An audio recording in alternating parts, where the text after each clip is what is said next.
मैं समीर सर आप सभी लोगों का स्वागत करता हूं आराध्य क्लासेस के यूट्यूब चैनल के अंदर। हमें प्रेजेंट वीडियो लेक्चर के अंदर 11th स्टैंडर्ड का 5th पार्ट पढ़ना है। चैप्टर है हमारा थर्मोडायनेमिक्स।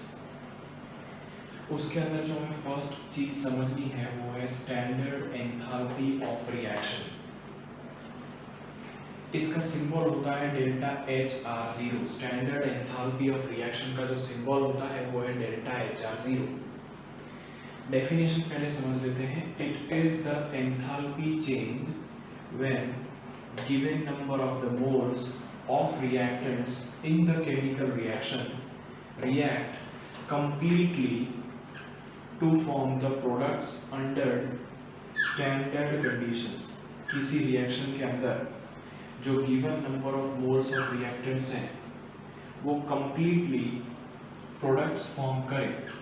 कौन से टेम्परेचर और प्रेशर पे? स्टैंडर्ड कंडीशन ऑफ टेम्परेचर और प्रेशर पे। तो उस दौरान जो एंथैल्पी का चेंज आएगा वो आपका स्टैंडर्ड एंथैल्पी ऑफ रिएक्शन है। तो it is the enthalpy change when one given number of moles of the reactants in a chemical reaction completely forms the product under standard conditions of temperature and pressure. Now what are the standard conditions of temperature and pressure? So temperature should be 298 Kelvin and the pressure should be 1 bar. तो temperature यहाँ पर 298 kelvin होना चाहिए और pressure जो है वो आपका 1 बार होना चाहिए। इसके एग्जांपल्स ले लेते हैं। तो जब मीथेन गैस ऑक्सीजन गैस के साथ रिएक्ट करके कार्बन डाइऑक्साइड गैस और वाटर बनाती है तो बेसिकली ये कंबशन रिएक्शन, जिसको हम आगे समझने वाले हैं, ये जो रिएक्शन है वो आपका कंबशन रिएक्शन है। अगर ये रिएक्शन के अंदर given number of moles of reactants product में कन्वर्ट हो जाते हैं तो इस रिएक्शन के अंदर -890 किलोजूल्स एनर्जी पर मोल रिलीज होती है। कैसे पता चला रिलीज होती है? तो आगे माइनस का साइन है। तो सेकेंड जो अगर एग्जांपल हम लें तो उसके अंदर नाइट्रोजन गैस ऑक्सीजन गैस के साथ कंबाइन होकर नाइट्रोजन मोनोऑक्साइड गैस बना रहा है। इसके लिए जो एंथैल्पी ऑफ रिएक्शन है वो है 180 किलोजूल पर मोल।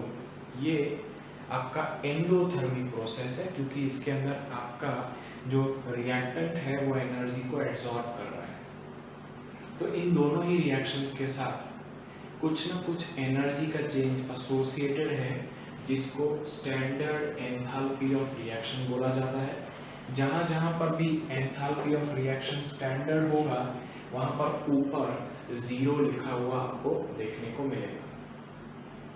अब कोई भी रिएक्शन जो है वो डिफरेंट टाइप की हो सकती है। जैसे कोई रिएक्शन फॉर्मेशन रिएक्शन हो सकती है, कोई रिएक्शन कंबशन हो सकती है, कोई रिएक्शन वेपराइजेशन हो सकती है, कोई रिएक्शन सब्लिमेशन हो सकती है, कोई न्यूट्रलाइजेशन हो सकती है, कोई एटोमाइजेशन हो सकती है।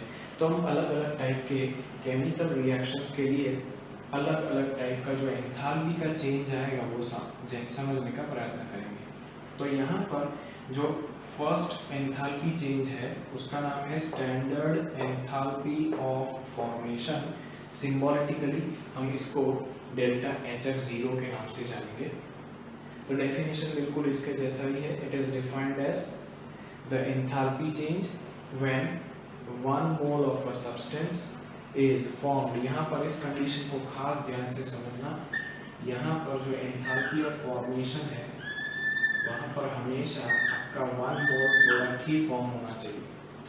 तो 1 mole of a substance is formed from its element in their standard state. तो यहाँ पर 2 कंडीशंस हमें बहुत ही स्पेशल दिखी एंथैल्पी ऑफ फॉर्मेशन में।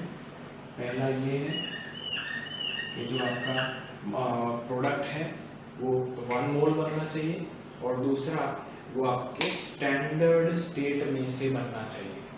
अब क्वेश्चन आता है स्टैंडर्ड स्टेट मतलब? तो स्टैंडर्ड स्टेट मतलब 298 केल्विन और 1 बार प्रेशर के ऊपर जो स्टेट ऑफ द मैटर देखने को मिलता है उसको हम स्टैंडर्ड स्टेट बोलते हैं। जैसे कार्बन का स्टैंडर्ड स्टेट ग्रेफाइट है, हाइड्रोजन और ऑक्सीजन का स्टैंडर्ड स्टेट गैस है, वाटर का स्टैंडर्ड स्टेट लिक्विड है। क्लियर है? तो इस टेम्परेचर और प्रेशर के ऊपर जो मोस्ट कॉमनली ऑब्जर्व्ड स्टेट होता है उसको हम स्टैंडर्ड स्टेट बोलते हैं। तो यहाँ पर ग्रेफाइट ऑक्सीजन गैस के साथ कंबाइन होकर के कार्बन डाइऑक्साइड गैस बना रहा है। तो बेसिकली हम ऐसा समझ सकते हैं कि इस रिएक्शन के अंदर 1 मोल कार्बन डाइऑक्साइड गैस बन रहा है। तो उस बनने के साथ साथ यहाँ पर इतना अमाउंट ऑफ एनर्जी लिबरेट हो रहा है। कैसे पता चला लिबरेट हो रहा है? माइनस का साइन है। तो ये जो ओवरऑल रिएक्शन है वो आपका फॉर्मेशन रिएक्शन है किसका? CO2 गैस का। अब इसके साथ जो एनर्जी का चेंज एसोसिएटेड है ये वाला, इसको हम बोलते हैं स्टैंडर्ड एंथैल्पी ऑफ फॉर्मेशन। अगर हम इसी चीज को इस एग्जांपल में लें तो बेसिकली ये वाटर का फॉर्मेशन रिएक्शन है जिसके अंदर 1 मोल वाटर जो है वो बन रहा है। देखो बच्चों, यहाँ पर एक कंडीशन बहुत जरूरी है। अगर मैं इधर 2H2O लिखता तो ये डेफिनेशन गलत हो जाता। क्यों? क्योंकि डेफिनेशन में हमने क्लियर लिखा हुआ। मेरा कहने का मतलब ऐसा है कि सपोज करो कि मैं इधर 1/2 की जगह पे जो है वो 1 लिख देता हूँ, यहाँ पर आपका हाइड्रोजन बैलेंस करने के लिए 2 लिखता हूँ और यहाँ पर मैं आपका 2 लिखता हूँ, तो ये डेफिनेशन गलत हो जाएगी। क्यों? क्योंकि हमने यहाँ पर क्लियरली बोला है कि कंपाउंड जो है वो 1 मोल बनना चाहिए।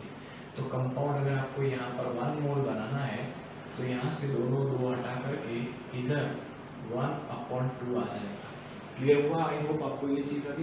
तो it is the enthalpy change when 1 mole of a compound is formed from its elements in the standard state। तो इस प्रोसेस के अंदर बेसिकली 1 मोल वाटर फॉर्म हो रहा है। तो it is formation reaction of water, और इसके साथ जो एनर्जी चेंज आता है that is enthalpy of formation of water. अब हम यहाँ पर नोटिस करते चल रहे हैं कि जहाँ जहाँ पर भी आपका एंथैल्पी चेंज स्टैंडर्ड कंडीशन में है वहाँ पर हम डेल्टा HF के ऊपर 0 लगा रहे हैं।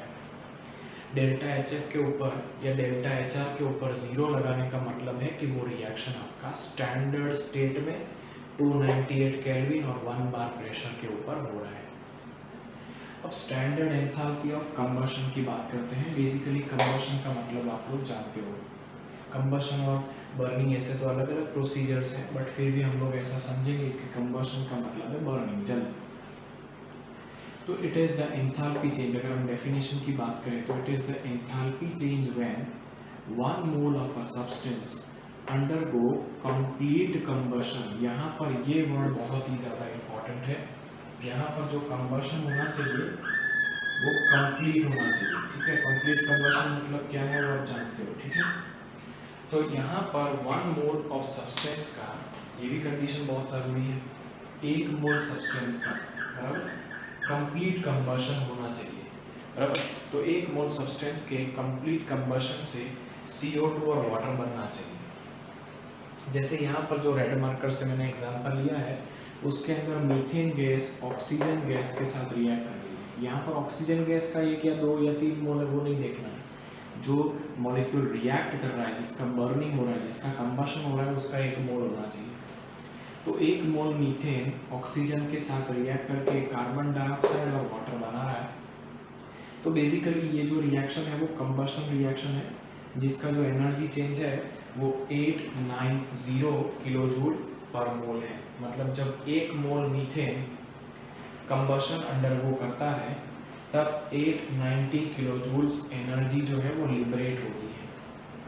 तो ये जो प्रोसेस हुई वो कंबशन की प्रोसेस हुई या कंबशन की रिएक्शन हुई, और उसके साथ जो एनर्जी चेंज आएगा वो है एंथैल्पी ऑफ कंबशन। क्योंकि हमने कंडीशंस को 298 केल्विन और 1 बार सेट किया है, तो ये जो एंथैल्पी ऑफ कंबशन आएगी वो आपकी होगी स्टैंडर्ड एंथैल्पी ऑफ कंबशन। इसके बेसिस पे एक न्यूमेरिकल देख लेते हैं, बहुत ही अच्छा न्यूमेरिकल है। Enthalpy of combustion of carbon is -393.5 kilojoule पर मोल। 1 मोल कार्बन को जलाने से, कंबशन रिएक्शन कराने से CO2 गैस बनती है। यहाँ पर वाटर बनने का कोई चांस नहीं है। इस दौरान 393.5 किलोजूल एनर्जी लिबरेट होती है।